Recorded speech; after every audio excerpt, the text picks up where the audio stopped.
राजकुमारी सत्यभामा ने प्रण कर रखा था कि जो राजकुमार उसके 10 प्रश्नों के उत्तर ठीक ठीक देगा और चौसर के खेल में उसे हरा देगा, उसी से वह विवाह करेगी, अन्यथा वह ताउम्र कुंवारी ही रह जाएगी। सोचेगी भगवान ने उसकी टक्कर का कोई मर्द पैदा ही नहीं किया। पर फिर एक दिन ऐसा हुआ जो आज तक नहीं हुआ था। मेदिनीपुर शहर के राजा वज्रसेन की पुत्री सत्यभामा अपनी सुंदरता के लिए देश प्रदेश में प्रसिद्ध थी। राजकुमारी सत्यभामा इतनी सुंदर थी कि स्वर्ग की अप्सराएं भी उसके सामने फीकी लगे। जब वो महल के गलियारों से गुजरती तो उनकी रेशमी चुनरी का हल्का स्पर्श तक हवा में सुगंध घोल देता। भगवान ने राजकुमारी सत्यभामा को सौंदर्य के साथ अपार बुद्धिमत्ता का गुण भी दिया था। रानी केवल रूप की रानी नहीं बल्कि गुणों की अद्वितीय प्रतिमूर्ति भी थी। अब जहाँ इतना सब होता है वहाँ घमंड और अहंकार का निवास ना हो, ऐसा तो संभव ही नहीं। राजकुमारी सत्यभामा ने प्रण कर रखा था कि जो राजकुमार उसके 10 प्रश्नों के उत्तर ठीक ठीक देगा और चौसर के खेल में उसे हरा देगा, उसी से वह विवाह करेगी, अन्यथा वह ताउम्र कुंवारी ही रह जाएगी। और अंततः इस सोच में संतोष पालेगी कि उस ऊपर वाले ने उसकी बराबरी का पुरुष बनाया ही नहीं, समस्त संसार में उसके योग्य कोई पुरुष पैदा ही नहीं हुआ। राजकुमारी सत्यभामा का एक और नियम था कि जो राजकुमार उसके प्रश्नों के उत्तर नहीं दे पाएगा वो कभी बाहर भी नहीं जा पाएगा, उसे उसका कैदी बनकर आजीवन कारावास भोगना होगा। वो नहीं चाहती थी कि कोई ऐरा गैरा राजकुमार सिर्फ उसकी सुंदरता को निहारने के लिए ऐसे ही मुंह उठाकर उसके समक्ष आ जाए और असफल होने पर बाहर उसकी सुंदरता का गुणगान करता फिरे। राजकुमारी सत्यभामा का मानना था जिस पुरुष ने उसे एक बार देख लिया वो या तो उसका पति होगा या फिर ताउम्र के लिए उसका कैदी। इतने सख्त नियमों के बावजूद कई राजकुमारों ने खुद को बुद्धिजीवी मानते हुए राजकुमारी की परीक्षा में भाग लिया और फलस्वरूप वे सभी उसके कैदी बनकर रह गए। पर फिर एक दिन ऐसा हुआ जो आज तक नहीं हुआ था। एक राजकुमार किसी तरह उसके कैद खाने से निकलकर भागने में सफल हो गया। वह जंगल में इधर उधर भटकने लगा और भटकते हुए बुदबुदाने लगा, हे मालिक, या तो मुझको उठा ले या राजकुमारी सत्यभामा के दर्शन करा दे। नहीं चाहिए मुझे ऐसी जिंदगी जिसमें वो न हो। राजकुमारी के विरह में वो व्याकुल होकर मारा मारा फिर रहा था। एक दिन वह चंद्रावती नामक नगर के बाहर जा पहुंचा। उसी समय राजा वीरसेन भी शिकार खेलता हुआ उधर आ निकला। राजकुमार उस समय भी वहीं बातें बुदबुदाते हुए विलाप सा कर रहा था। उसके विरह भरे शब्द सुनकर राजा वीरसेन उसके पास आया और उसकी दुर्दशा देखकर पूछने लगा, तुम पर ऐसी क्या विपत्ति आ पड़ी है जो तुम इतने व्याकुल हो रहे हो? राजकुमार बोला, मुझसे मेरा हाल ना पूछो, मेरे प्राण निकलने वाले हैं। मुझे तो बस अब हर जगह वो नजर आती है। राजकुमार की बात सुनकर राजा ने जान लिया कि यह युवक किसी स्त्री का आशिक हो गया है। वह राजकुमार को धीरज बंधाकर बोला, मित्र, अपने हृदय की सारी व्यथा मुझसे कहो, मैं तुम्हारे मन की इच्छा पूरी करने की कोशिश करूंगा। राजा वीरसेन की बातें सुनकर राजकुमार ने राजा को अपने विषय में सब कुछ बता दिया। सारी बात सुन राजा वीरसेन बोला, घबराओ नहीं मित्र, मैं तुम्हारा समाधान अवश्य करूंगा, और उसे अपने साथ राजमहल ले गया। कहानी में आगे बढ़ने से पहले आप सबको राजा वीरसेन के बारे में बताता चलूं। राजा वीरसेन चंद्रावती नगर के बहुत ही दयालु और प्रतापी राजा थे। वे गुरु गोरखनाथ के शिष्य थे। एक समय में गुरु गोरखनाथ की बड़ी सेवा की थी। राजा की सेवा से प्रसन्न हो गुरु गोरखनाथ ने उन्हें एक बोलने वाला हीरामन नाम का तोता दिया था। वह तोता बड़ा विद्वान था। राजा वीरसेन तोते से पूछे बिना कोई भी कार्य नहीं करता था। राजा वीरसेन ने राजकुमार को ले जाकर महल में ठहराया तथा स्वयं तोते के पास आकर राजकुमार का सारा हाल कह सुनाया। तोते ने राजकुमार को अपने पास बुलाकर कहा, हे मित्र, तुम उस स्त्री के चक्कर में पड़कर क्यों अपने प्राण गंवाते हो? उसमें रूप की केवल ऊपरी चमक है, भीतर से वह विष की बूटी है। गनीमत यही है कि आप वहाँ से भागने में सफल हो गए, और अगर फिर भी तुम्हारा दिल नहीं मान रहा तो मेरी ये कथा सुनो। वर्धमान नगर में एक पठान रहता था। उसकी स्त्री बड़ी ही सुंदर तथा रूपवान थी, लेकिन वह चरित्रहीन थी। उस स्त्री का एक बेटा था। स्त्री की गांव के ही एक चंडाल व्यक्ति भैरव से यारी थी। जब पठान मजदूरी करने जाता तब भैरव आता और उसके साथ ऐश करता। जब पठान के आने का समय होता तब वह वहाँ से निकल जाता। एक दिन उस स्त्री का लड़का ये सब देख लेता है और सारा हाल अपने पिता पठान के आने पर उसे कह देता है। पठान को जब ये बात मालूम हुई तो वह जल उठा। गुस्से में उसने अपनी उस स्त्री को खूब मारा पीटा। एक दिन पठान मजदूरी करने गया हुआ था। तभी भैरव उसके पास आया और पूछने लगा, क्या बात है, आज तुम बहुत उदास दिख रही हो? स्त्री बोली, मेरे बेटे ने तुम्हारे और मेरे ऐशो आराम का सारा हाल देख लिया और अपने पिता से कह दिया, अब मेरा पति मुझे बहुत मारता पीटता है। भैरव कुछ सोचते हुए बोला, अपने बेटे का गला घोंट कर मार डाल ताकि तेरे हृदय का दुख समाप्त हो जाए। अपने आशिक की बात सुन उस स्त्री ने कामदेव के वशीभूत होकर अपने बेटे को मार डाला। जब पठान मजदूरी करके वापस आया तो वह चिल्ला चिल्ला कर पुकारने लगी, कोई बचाओ, इस जालिम ने मेरे लाल को मार डाला, हाय मेरा लाल। स्त्री का चिल्लाना सुनकर मोहल्ले के बहुत से लोग दौड़कर आए और पूछा, क्या हुआ? तब उस मक्कार स्त्री ने कहा, मेरा लड़का एक पैसे के लिए जिद कर रहा था, इसलिए इस निर्दयी ने गुस्से में आकर उसे जान से मार डाला। यह बात सुनकर चौकीदार दोनों को राजा के पास ले गया। औरत ने राजा के समक्ष भी यही बात कही। राजा ने पूछा, उस समय का कोई प्रत्यक्षदर्शी या गवाह था जिसने ये सब देखा हो? उस स्त्री ने कहा, महाराज, फला फला एक भैरव नाम का व्यक्ति वहाँ खड़ा था। राजा ने भैरव को बुलाकर पूछा तो उसने अपनी प्रेमिका के कहे अनुसार गवाही दे दी, जिसे सुनकर राजा ने पठान को फांसी दे दी। इतनी कहानी कहकर हीरामन तोता बोला, ऐ राजकुमार, औरत जात का कोई भरोसा नहीं, आप किस्मत वाले हैं जो आपको राजकुमारी सत्यभामा के महल से भागने का मौका मिला। फिर से अपनी गर्दन मत फंसाओ। राजकुमार बोला, हे हीरामन तोते, चाहे मेरे प्राण ही चले जाएं, किंतु एक बार के लिए ही सही, पर राजकुमारी सत्यभामा मुझे मिल जाए बस। यह कहकर वह लंबी सांसें भरने लगा। उसकी यह दशा देखकर राजा वीरसेन ने कहा, हे हीरामन, जब तक इसको वह स्त्री नहीं मिलेगी तब तक इसका दुख दूर न होगा और मेरा भी खाना पीना हराम है। मैं खुद वहाँ जाऊंगा और राजकुमारी सत्यभामा के 10 सवालों का जवाब देने की कोशिश करूंगा। राजा रानी के 10 प्रश्नों के उत्तर देने के लिए मेदिनीपुर जाने की तैयारी करने लगा। तब उसका समझदार तोता बोला, रुकिए महाराज, पता नहीं मेदिनीपुर नाम का कोई शहर है भी या नहीं, पता नहीं कोई सत्यभामा नाम की राजकुमारी है भी कि नहीं। महाराज, समझदारी इसी में है कि आप पहले मुझे जाने दें, अगर सब सही हुआ तब आप बेशक चले जाना। राजा वीरसेन को तोते की बात सही लगी। तोता हीरामन कुछ विचार करके बोला, महाराज, एक और कार्य कीजिए, मेरी पंखों में नाना प्रकार के हीरे मोती पिरो दीजिए। राजा वीरसेन ने वैसा ही किया और तोते को अच्छे से सजाकर विदा कर दिया। कई दिनों की उड़ान के बाद हीरामन मेदिनीपुर पहुंच गया। वहां जाकर वो राजकुमारी सत्यभामा के महल की छत पर जा बैठा। जब सत्यभामा का ध्यान उस तोते की तरफ गया तो वो भी उसकी सुंदरता देख अचंभित रह गई। उसने इतना सुंदर और हीरे मोती के पंखों वाला तोता कभी नहीं देखा था। राजकुमारी बोली, हे तोते, तुम किस देश से आए हो और किस देश को जाओगे? तुम्हारा यहाँ आने का मकसद क्या है? तोता बोला, हे रानी, चंद्रावती नगर के राजा वीरसेन ने मुझे यहाँ भेजा है। मैं तो बस ये पता करने आया था कि सच में कोई मेदिनीपुर नगर और राजकुमारी सत्यभामा असल में है कि नहीं। पर हे रानी, मैं तुमसे एक बात पूछना चाहता हूँ, सच बताना, तुम इतनी उदास क्यों हो? ऐसे क्या पाप किए हैं तुमने? तोते की बात सुनकर राजकुमारी सत्यभामा हैरान रह गई।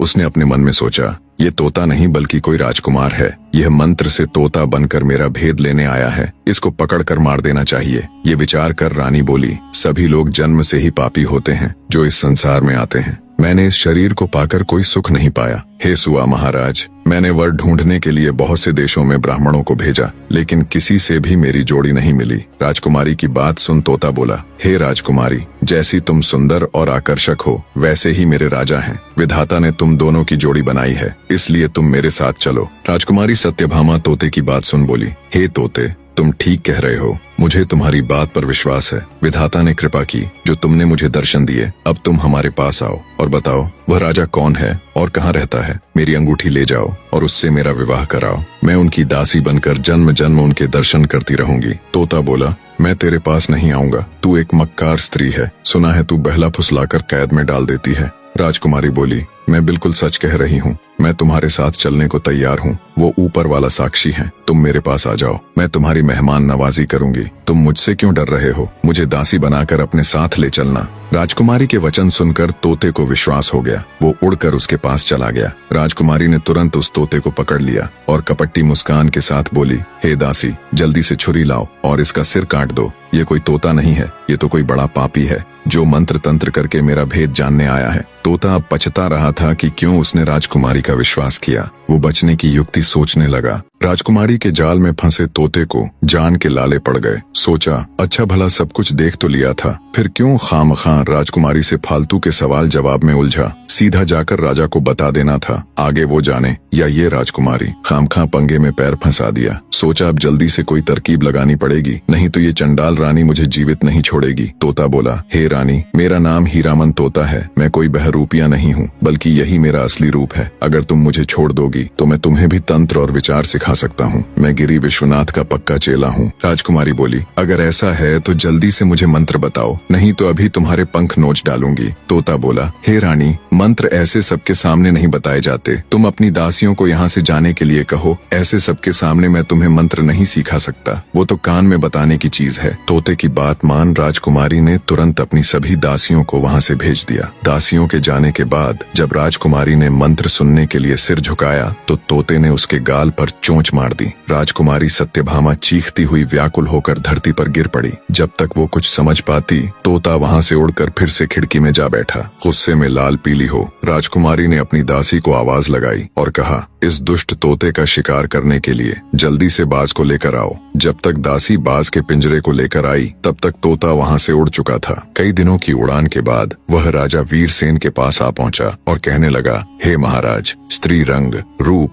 यौवन में देखने योग्य है। राजकुमार की बात बिल्कुल सत्य है कि कोई उसे एक बार देख ले तो वो उसके मोह को कदापि नहीं छोड़ सकता। परंतु महाराज, उसका स्वभाव खोटा निकला। पहले उसने मुझे पुचकार कर अपने पास बुलाकर पकड़ लिया और फिर मुझे मारने को आतुर हुई। बस गुरु गोरखनाथ की कृपा से बड़ी मुश्किल से किसी तरह प्राण बचाकर भागा हूँ। तोते की सारी बात सुन राजा वीरसेन उसको शाबाशी देता हुआ कहता है, हीरामन, तुमने बहुत अच्छा किया। अब तुम चिंता मत करो, मैं खुद उस राजकुमारी से निपट लूंगा। अगले दिन राजा ने हथियार बांधे, तोते को हाथ में लिया और घोड़े पर सवार होकर राजकुमारी सत्यभामा के नगर की तरफ चल पड़ा। कुछ ही दिन की यात्रा के बाद राजा वीरसेन मेदिनीपुर शहर पहुंच गया। वहां पहुंचकर उसने पहरेदारों से राजकुमारी को खबर करने के लिए कहा। जब दासियों ने राजकुमारी को राजा वीरसेन के आने का समाचार दिया तब सत्यभामा ने कहा, क्या वो मेरी सब शर्तों से भली भांति परिचित है? अगर है तो उन्हें आदर पूर्वक अतिथि घर में ठहरा दो। सेवादारों ने राजकुमारी के कहे अनुसार राजा को जलपान कराकर ठहरा दिया। रात हुई तो रानी सज स्वर कर बैठ गई और सिपाहियों को आदेश दे